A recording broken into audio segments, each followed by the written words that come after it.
did you know that the consumers will behave like this, or they are used to European wines and this you're creating something which is challenging to Consumer that? behavior in generic term, if you look at it, it's always positive Okay. for us. Okay. People should realize wine is just part of their food. So if I can use the word, you're trying to remove the snobbishness from wine in general, or if I can use a better word, which I feel is there in the industry, is the intimidation. Honest answer. We did pair it up with Indian food. Okay, for example, we did a prosecco with a batata vada. Okay, and so this ends up being more than my primary investment in starting up a winery. Huge. Distribution is the biggest challenge the industry is facing today, specifically wine industry. See, I would say I was very lucky to be in the right place and right time.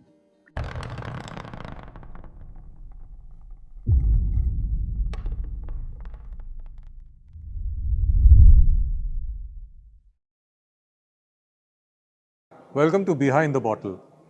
This show is all about winemakers, wineries, distilleries, master blenders, and all the people who work behind the bottle.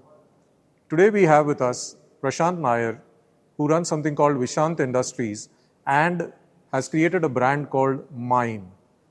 Welcome, Prashanth. Can we get a quick introduction about you, Prashanth? Hi, I'm Prashanth. We have started this winery, Vishant Industries, 23. We are into the premium side of the wine. We want to make some good wines in India. Brand is called Myne. So, Prashanth, I was reading about you, and I think I heard it from you also, that you mentioned you didn't want to replicate European wines. So, what exactly did you want to do? The wines in India, the domestically manufactured wines in India, we have to understand our terroirs better, our terroirs and what kind of fruit we have, what is the best we can bring out from the fruit. And my understanding is, we being a warm tropical country, so we have a different terroirs than European. So we cannot try to ape their style. We have to develop our own distinct style of wine, which brings out the best of the fruit what we have in hand, and that style should not be replicated anywhere else in the world because the terroir is Indian. So that is something we want to say. Indian terroir should bring out the fruitiness in the wine, and most of the wine should be fruit forward. It should not feel like coming from a cold region like Europe. It should have the feel of the warmth of Indian region. Okay. That is what I mean when I say. When you look at different terroirs, if you look at France, Europe, you look at Australia, you look at California, all these places have their own distinct style. They have different flavors. They do the best with what the fruit they have. Whatever fruit they have, they do the best to bring out the best of the fruit in the wine. So what we want to do is bring out those fruity flavors in the glasses. So Indian flavors in glass is what we want to bring out. Australian flavors are different, European flavors are different. We, India, should have its own style of wine. Okay. That is what we are trying to do. That is what the Myne brand stands for. It's very interesting when you talk about the Indian identity of wines. Okay, because like you said, I've also seen we try to duplicate what we get outside, right? True. And sometimes it's possible, sometimes it doesn't reach there, right? So I had another question on this particular thing. The question was, India has explored only two areas, if I'm correct. I mean, one, there is a lot of grapes in Nasik, and the second one, I think, Bangalore and Karnataka, right? Yes. Is there is there any other areas which have been, or terroirs which have been, covered, or should there be more areas found out about India? There's some plantations which are coming up in MP. There are some plantation, people were working in some plantation Himachal, as far as I know. Something coming up in around Hyderabad. Hyderabad traditionally used to be a grape growing region. Right. So new places are coming up. Only challenge for us is understanding which varietal gives us the best result in terms of the flavors, the fruit quality and all. Not all varietals will come up in any region. See, world over, every region has got one particular variety or two particular variety which performs very well. Very well, yeah. So we have to identify those region and the varietals. India has a deficiency where the farmer trying to replicate profitability in terms of growing as many possible varietals in small patches of farm, and there the quality of the fruit goes for a toss. We have to understand which varietal performs the best, and that region has to be marked for that particular variety. Okay. Like it happens in Europe. Right, right. Completely agree. That is something which is missing in a viticulture part, and we have to tell our farmers, we have to educate them which one to grow, and we have to be picky about what kind of fruit we are picking up, because it is end of the day game of demand and supply. If there is no demand for a particular region for particular varieties, supply will slow down. So automatically the market improves. The quality of the final wine will improve if you focus on when as an industry you're going to pick it up, you're picking up grapes that way around. So quality of the wine in the end product improves. That is the idea. So, I find this very, very interesting conversation. That will we have something like,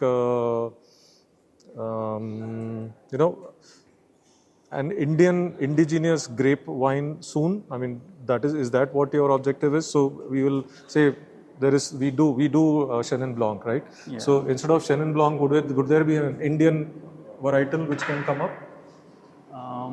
That's a long shot, and it's a difficult question to answer. If you look at it, I find the Chenin Blanc itself performs very well with Indian condition. You don't get the similar flavors of Chenin Blanc, which is can be replicated other part of the world. So getting a new varietal, bringing out a new varietal, anything to do with new wine varietal, that's a long-term process. Lots of trial and error, and I will say it is 50 to 100 years long process. Oh, okay. So bring out a new variety. But my belief is, what I'm understanding here in market is, you have Chenin, you have a South African Chenin, you have a New Zealand Chenin, you have a French Chenin. So all this comes up with a very different flavor profile, and that is something we could focus on. We have enough number of wine varietals in India, probably world over, and we have to understand which one brings out the best in our climate. So Prashanth, continuing with our discussion, I believe wine is one of the toughest industries in India. Okay, so I'm surprised that why did you venture into it? Wine, if you look at wine as an industry, it is not a functional thing in a traditional industrial sense. Wine is more to do with a passion, quality stuff. It can't be a industrial unit where it grows year on year, something like that. It's basically an agricultural unit, food processing unit, and focus on wine has to be on bringing up the best in the quality part. Wine can't be average. Wine can't be just the function of alcohol per se. Alcohol can be an industry. Wine cannot be an industry in the traditional sense. Okay.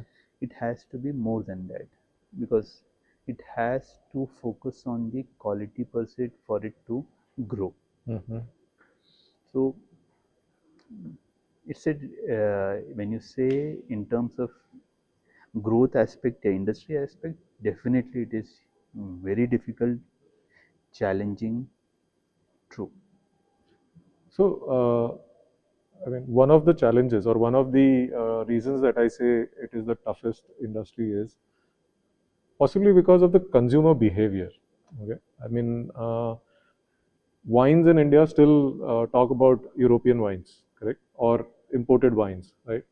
A lot of people don't know the what do you say, the small batch wineries, if I can call them, who are producing limited cases but producing excellent wine. So, how do you think consumer behavior affects the industry, or pushes people to enter the industry or not? Enter the industry in the terms consumers you're talking about, yeah, entrepreneurs. Entrepreneurs. I mean, so when you came into when you decided to do the start the winery, uh, did you know that the consumers will behave like this, or they are used to European wines and this you're creating something which is challenging to Consumer that? behavior in generic term, if you look at it, it's always positive Okay. for us. Okay. Uh, there is the challenges what we face as an entrepreneur is, one has to, as you're saying, the challenges of entering a wine industry. When you're talking industry person, entrepreneur has to have knowledge about where is he getting in, Correct. what is he trying to bring out. Hmm. You just cannot go ahead and say कि you buy fruits in the market, in the vineyards, and just go ahead and ferment it. Sugar fermenting is fine, fruit fructose fermenting is fine, that is simple. But wine in a bottle is not about fermentation. Hmm. Fermentation is a process. End of the day, you have to bring out the flavors, the story of the terroirs, that has to come to the glasses. And until unless an entrepreneur attempts or tries or has a passion to reach that level, getting into business, it is just getting into an alcohol business. Hmm. So the wine business and the alcohol business are two separate entities, Okay. very different part. So part one there. When you're looking at the consumer behavior, Mm-hmm. consumers need to understand, you know, with their own ability.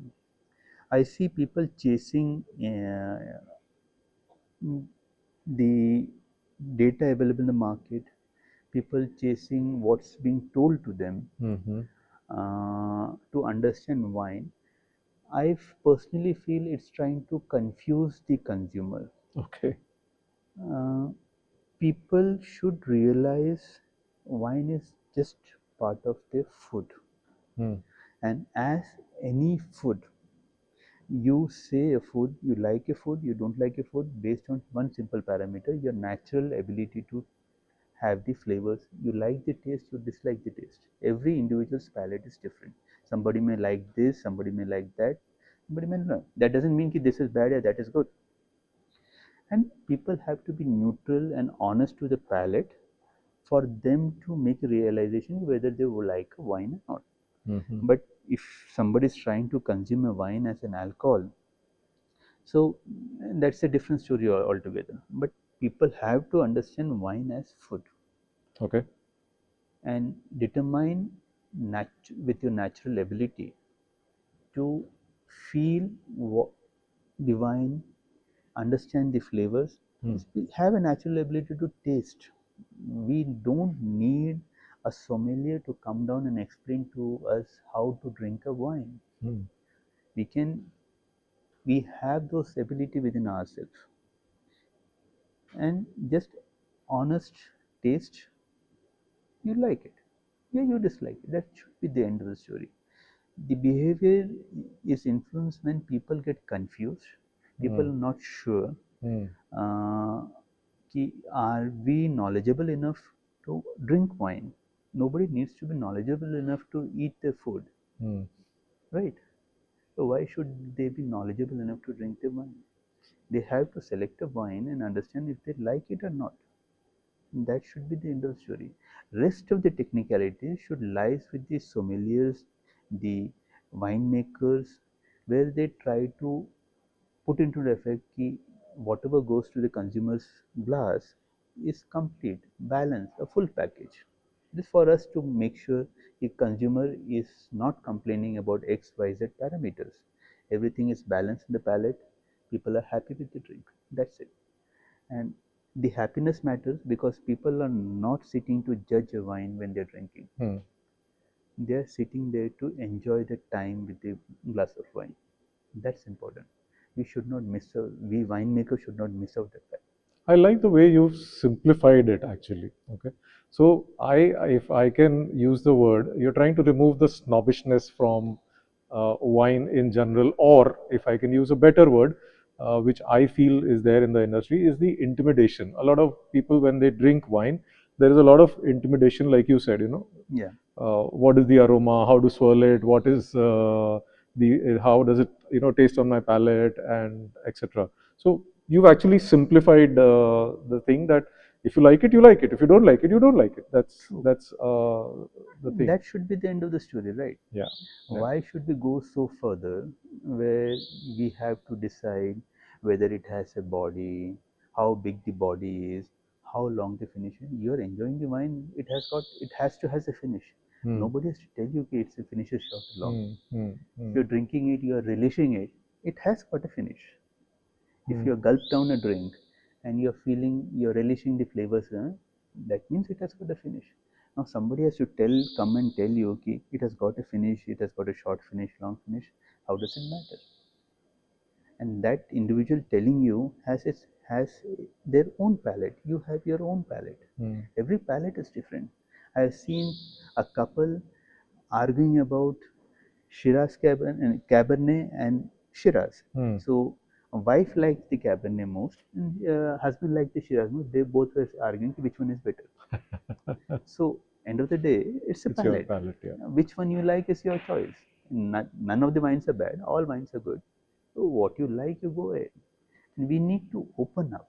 We need to open up the market. We need to open up to the consumer and make them comfortable with the selection of wine.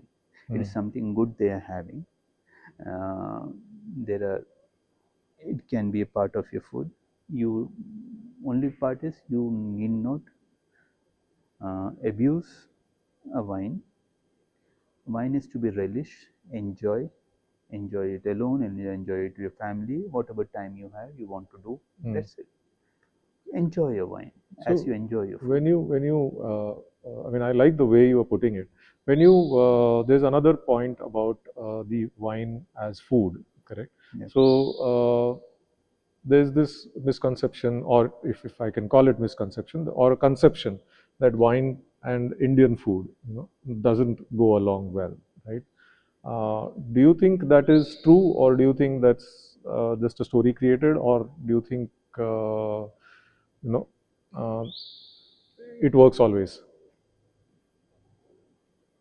Honest answer. Yeah. The kind of food Indians have, Yeah. we prefer to have a wet food. Yeah. Okay.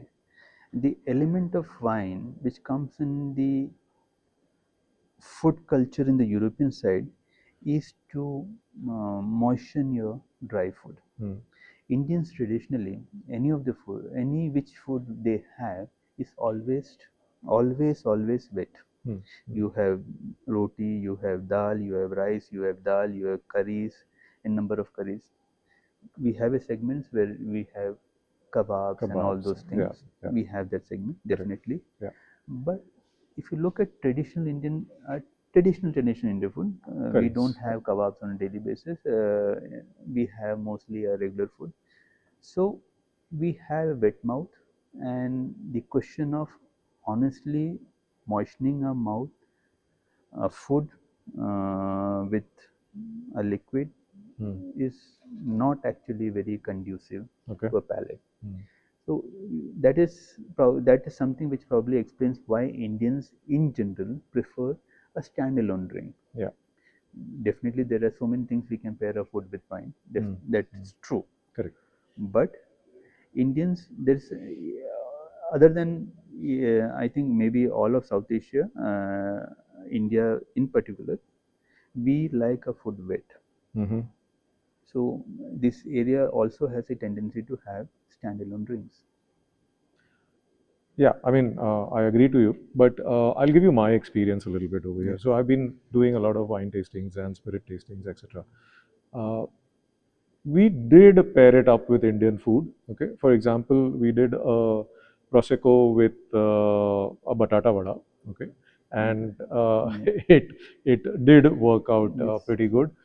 We did Shiraz with mincemeat. Of course, the pav didn't keep the pav aside, but we did a Shiraz with mincemeat. That is the mutton keema, as we call it. Went pretty well with it. So I think there is are a possibility, and we can good go ahead in possibilities. lot many aspects, but we have to carefully select the food. Yeah, And both the example you are saying is leaning towards a drier side. Yeah. So it is not that we don't have dry foods. We have lots and lots of veg and non-veg which is coming on the dry side. Definitely. The reason I said that, there is an element when we are talking about where people come back to us, surprised, why do Indians drink standalone drink? They do not pair their food. There is a genuine reason behind it. There's a scientific reason behind it. Why it doesn't match with the food, the traditional food we have. We can definitely match it with. There are Indian food palette as menu is huge.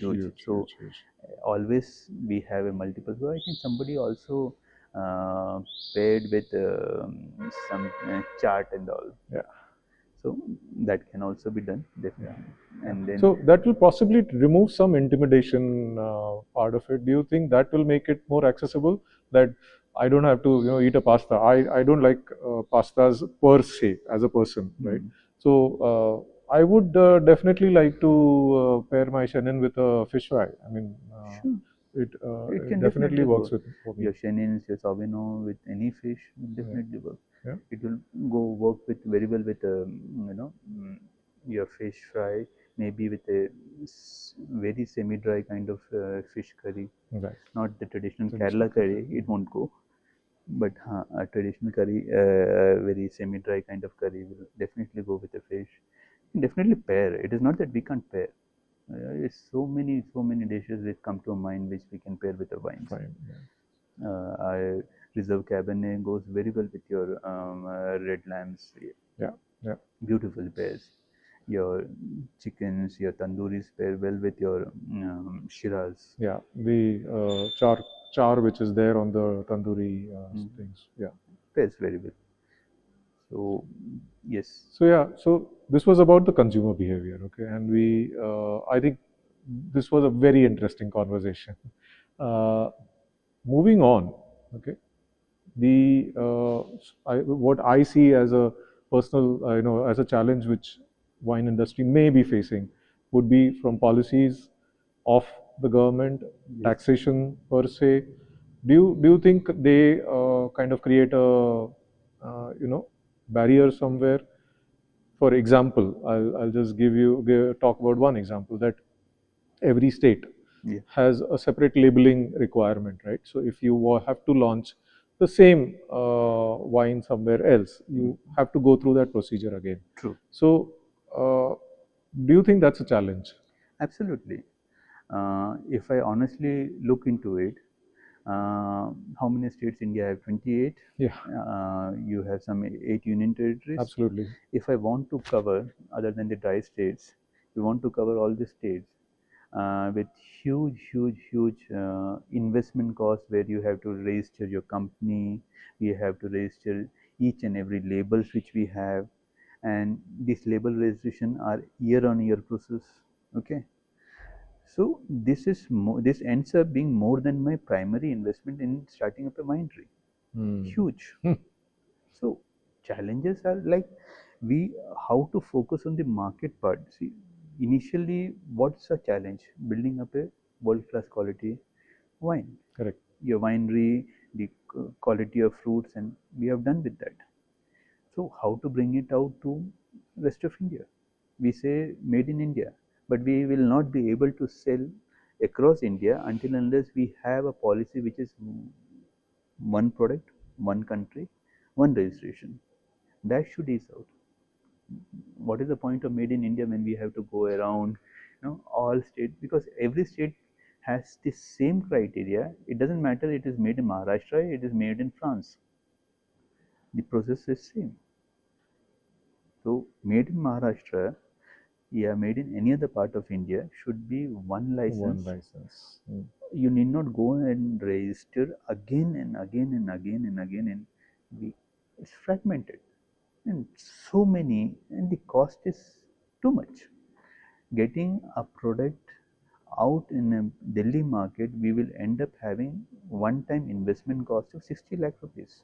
Oh, wow. And now we are worried ki should we invest, try to recover the investment, or should we think about making some profit out of the market?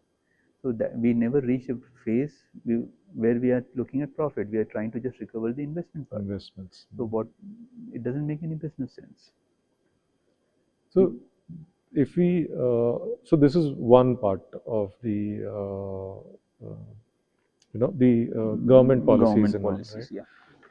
So consumer behavior, government policies, is there any challenges on the distribution side of things? So I know there are challenges on the marketing because there are restrictions on, displaying your product and all that stuff.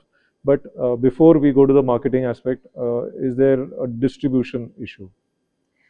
Yes, distribution in today's industry, specifically when we are talking about Maharashtra, since we are based out of Maharashtra, the primary market for us is Maharashtra. Distribution is the biggest challenge the industry is facing today, specifically wine industry. People don't understand making a good quality premium wine, it's an expensive business. Right. Lots and lots of investment goes into the part. You have to make sure your farmer is happy. You have to make sure the ingredients which are part of the wine, the processes which are part of the wine making, the storages, the barrels which are part of the wine, everything is expensive. And if you look at the distribution channel, the overall liquor industry, in the retail segment, government of Maharashtra has not issued liquor licenses since 72. It's a common knowledge. And there are some licenses in the wine and beer side. Just for comparison, if you see, Bangalore kind of market, roughly I can say approximately more than 5,000 retail outlets are there. Okay. Bombay, if I know correctly, some 350 to 400 retail outlets, and some licenses for wine and beer in Maharashtra. Okay. So look at the differentials. Yeah. It's a bottleneck. There is, and this bottleneck creates least of the competition among the retailers. And we are the competing manufacturers are the competing with each other to have a placement of limited 100 square feet or 200 square feet of shelf space they have. So we need to have that many shelf space, and there has to be good amount of competition among the wineries and also to the retail, in between retailers, where the market is balanced. Today market is skewed towards retailers.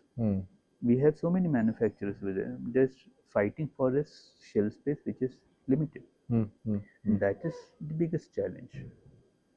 And that challenges brings out a case scenario where the product profile is not reaching up to the consumer.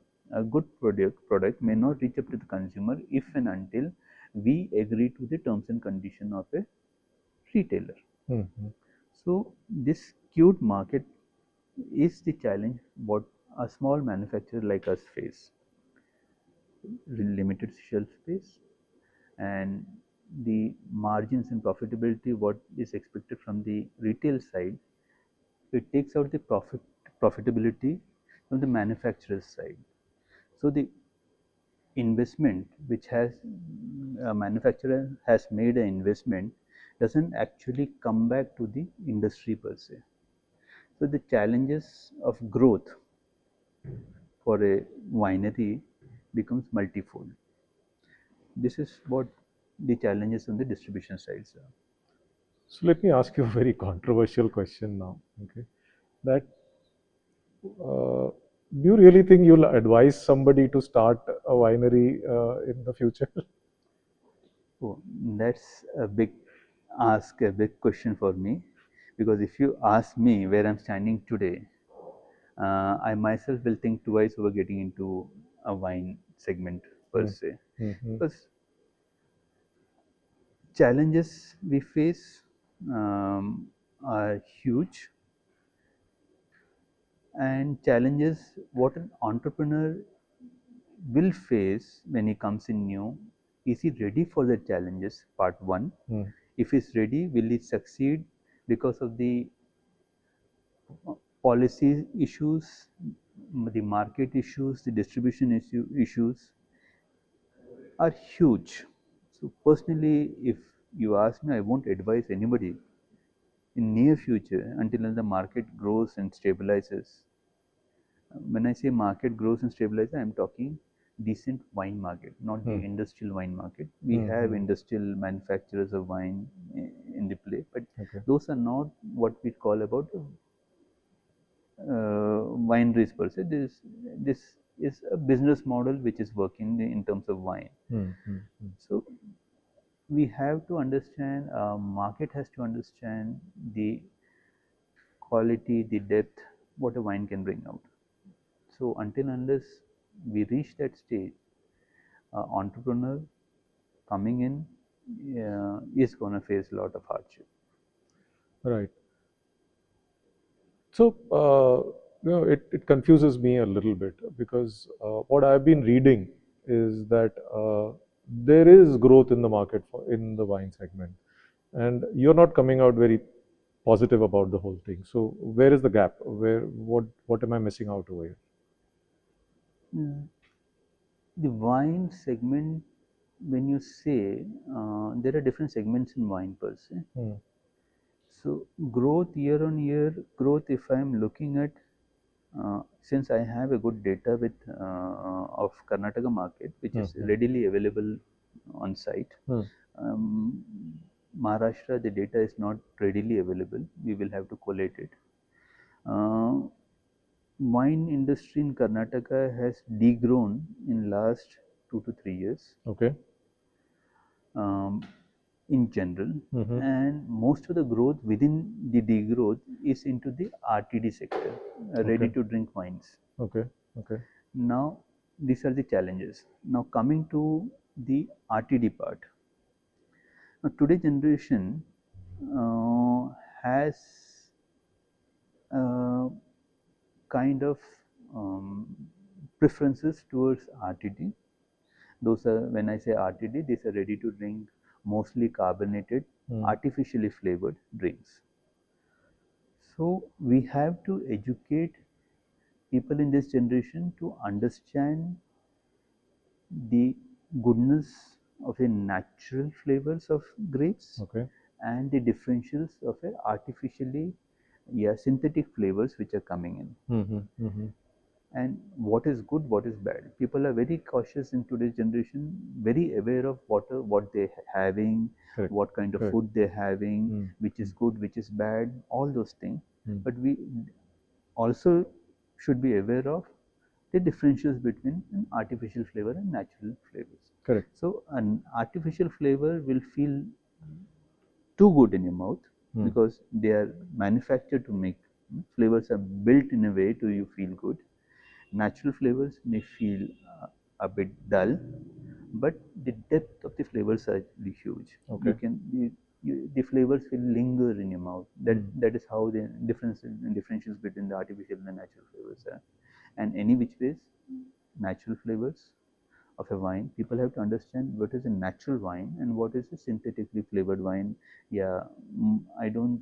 Most of the RTDs which are there in the segment, which is a growing segment per se, is the synthetically flavored, artificially flavored wines. Okay. Okay. So that is the segment which is growing, and on an average, general segment is just hanging along. Yeah, there's a degrowth. Okay.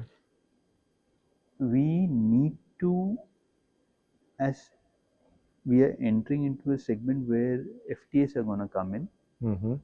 the imported wines are going to flood the market, Correct. and once the prices are supposed to go down, the market will see a rush of good quality wine from across the world competing with the domestic wine. And there is where we Indian wineries will have to pull up their socks and improve the quality of their produce so that they compete at par with the European wine. There would be turmoil, there is a lot of churning happening next couple of years or more than that, where people come to realize which is good, which is bad. And when everybody is competing with each other, definitely after the turmoil, people will come to understand at par what is it, which is bad, good, which is bad, and all. So the preferences will move towards good quality wines in coming days. So if there is, if there is degrowth, or if there is, it's not growing, it's at the same level, like you said. So we discussed consumer behavior, we discussed taxation, we discussed policy of the government, etc. Is there something around the marketing front which the wineries are failing at, or not able to do, which or changing the way Indians look at wines, and that's where the marketing aspect I'm coming to. That is there a problem? Is there a gap over there? Because some of the wines that I've had in the Indian category or Indian wines, they're extremely good. Okay, uh, when I say extremely good, it is they fall exactly into the way that you're talking about. They are a good mouthfeel, a good palate, a good aroma, and everything. If I simplify the things, so is it not being sold properly? Um, See again, for me, these challenges, when you're saying marketing side, marketing of alcohol is any which ways not Yeah, permitted. agreed. So Agreed. that challenges is there, but that challenges is there for all segments of liquor. Correct. Other segments are doing good. Yeah. So I will come back to the point where I was making distribution. Hmm. So distribution has to bring in profits back to the industry. Hmm. Hmm. Industry to grow and improve upon itself. Hmm. We need to have that investment coming in as a profit to go back as an investment for us to grow.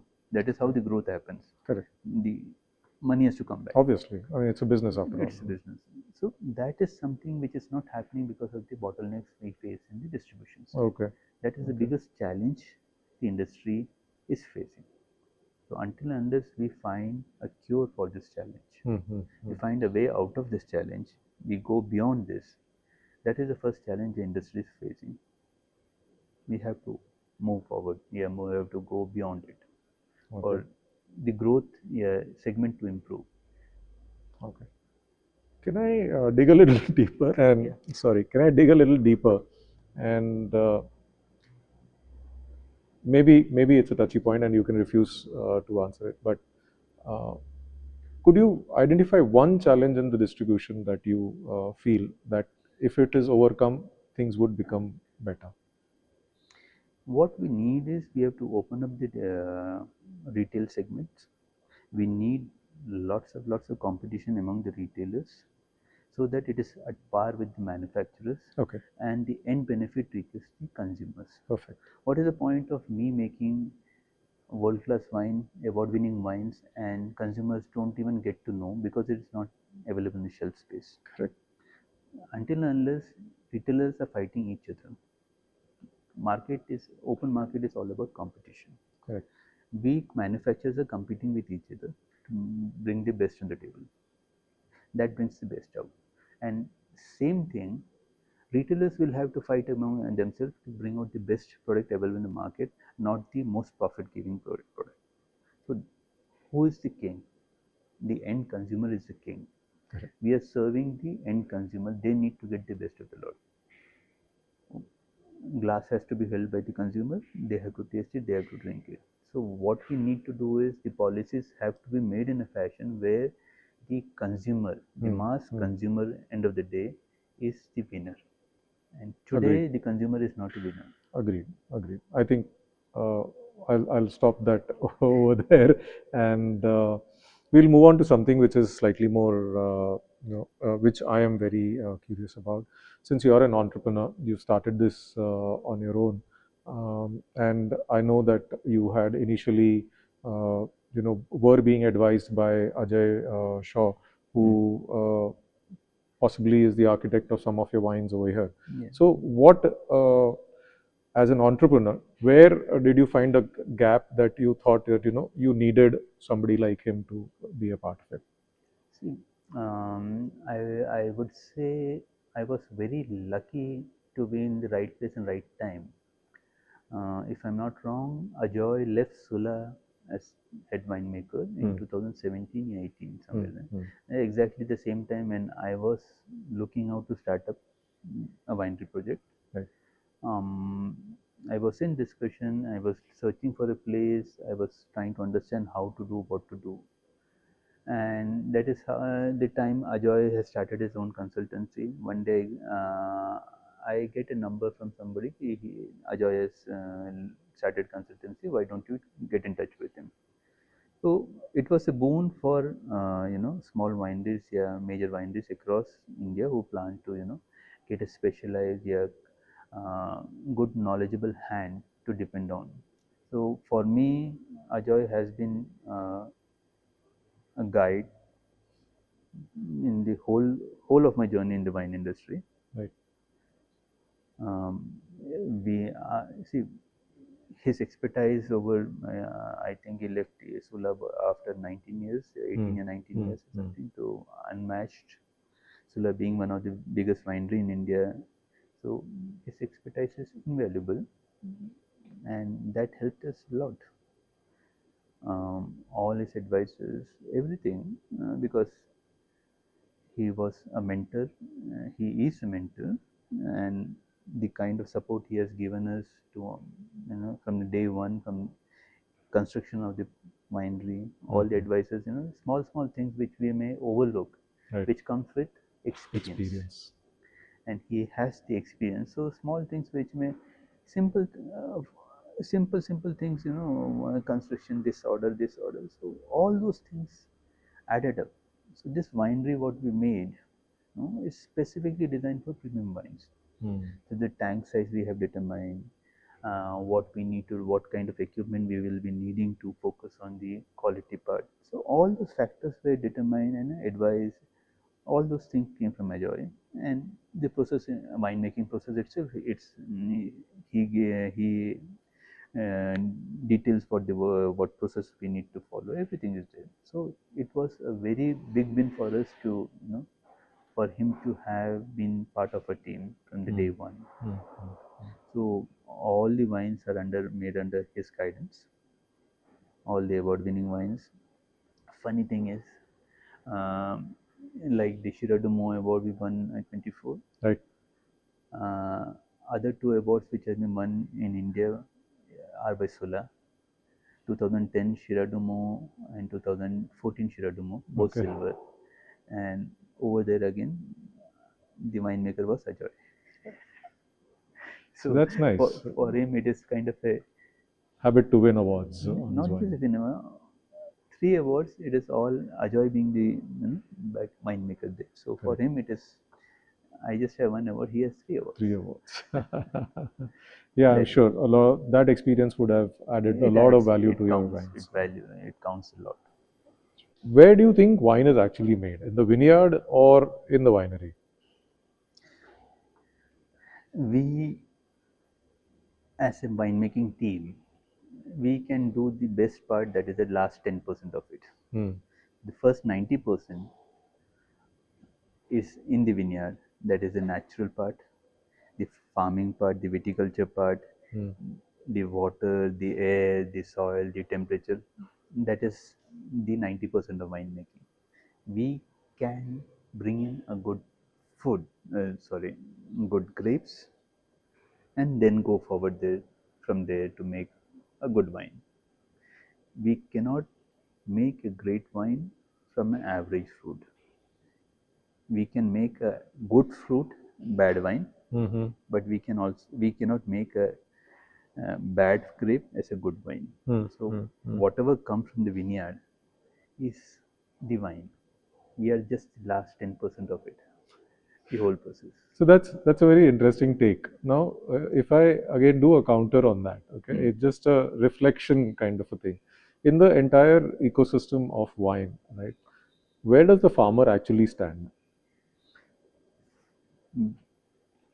Meaning, what do you? I mean, does the farmer get enough benefit? Like we talked about the consumer getting, benefited. We talked about the retail guys. We talked about the winery. We talked about everybody.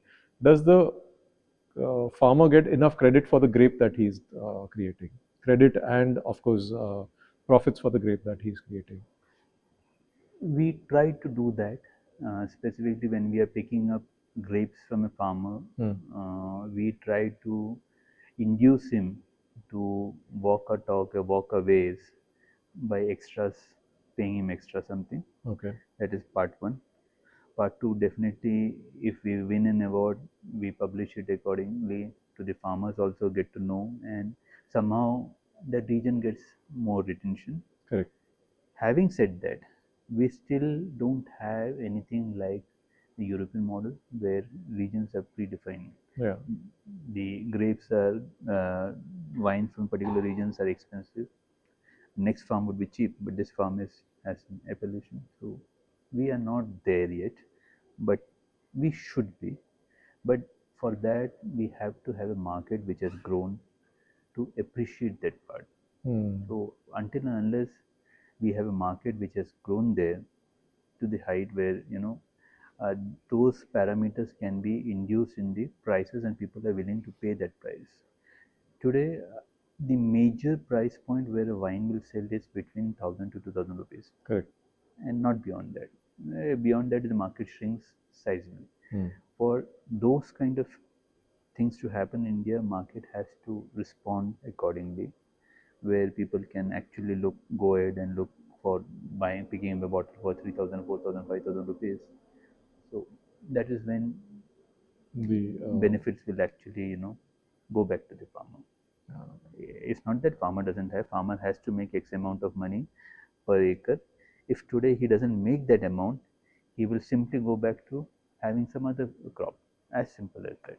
I've seen good farms being destroyed because farmer did not get requisite yield, did not get the requisite amount he was expecting of the farm. So he is person who is calculating what is his yield per acre per year. So he will shift crops. I've seen very good farms, 15 years old farm, beautiful farms, uprooted, just like that. When do you see yourself getting profitable? Oh, not in the near future, I may say. Okay. Is it the same with almost all the wineries that at the level that you are functioning would be going through? Or would it be too generalized? To equate other wineries because most of the wineries are working in the RTD segments, so they have a moving product line. Since we are as of now still focusing on the premium side of the wine, so we are in a very narrow market space. Correct. And it is slow moving market space. So comparing with other wineries, it's a bit difficult for me. Though I would say market is slow.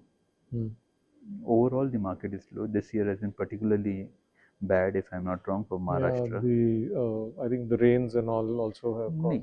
Crop was good. Crop was good. Crop did not have any issue. This year, crop was exceedingly good, and yield is also good. But the market, the sales have dropped. Is what general perception is. Okay. Sizable size.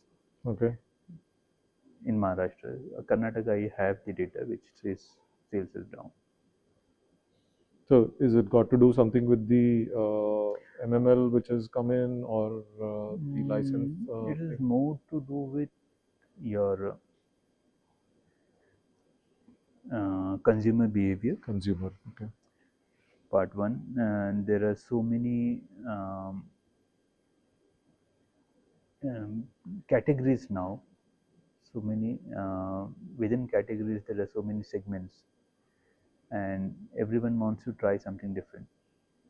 So there is a pattern which says that consumers are moving. The younger, I may say, Gen Z consumers are moving consumers. So they are not particularly aligned with any segment or category per se for a long period of time. Correct. It's a moving segment. So once the market matures, we may see a difference. But let's see. Let's hope for the future to be the best. With all the challenges and with everything, okay, what still keeps you excited about what you're doing? Good wines. What makes us going is our wines are appreciated. Whenever we are going for an event, for a tasting event, we get beautiful feedbacks for the wines. And that is something keeps it moving to make more better wines, where we can bring the Indian wines in an international standing, where our wines are appreciated, internationally recognized, and we will like to have a designation for us what we mean by Indian wines. That is challenging, and that is where we want to take our wines to. That is the passion we have. That is what we look forward to, and something to achieve we look forward to in the future. I'm very happy with that. Very simple answer. Creating a identity for Indian wines. I think that's what should be. Okay, we'll move on to the rapid fire and just a few questions over there. Quick yes no answers or one word answers, whatever you want to do. For you personally, Indian wine, imported wine? Any day Indian. Any day. One myth about Indian wines?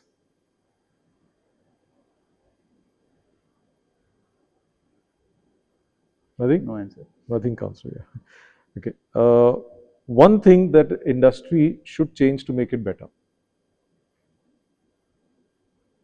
Focus on quality. And last, which wine would you want every beginner to try? I will not be able to comment on that because palate. Okay, but that's an answer. Every palate is different. That's an answer. Every palate is different. Somebody likes white, somebody likes sweet, somebody likes dry, somebody likes red. Then you go to red. Somebody likes Pinot, somebody likes Cabernet, somebody likes Shiraz. So Merlots. So thanks a lot, Prashanth, for your time, and it has been a very interesting conversation. thank you. I think the way you have simplified certain things and the way your vision is about taking the Indian wines to the world level, I feel very elated about it, and I feel good that I was able to talk to you. Thanks a lot for your time. Thanks for coming down. Thanks for arranging this.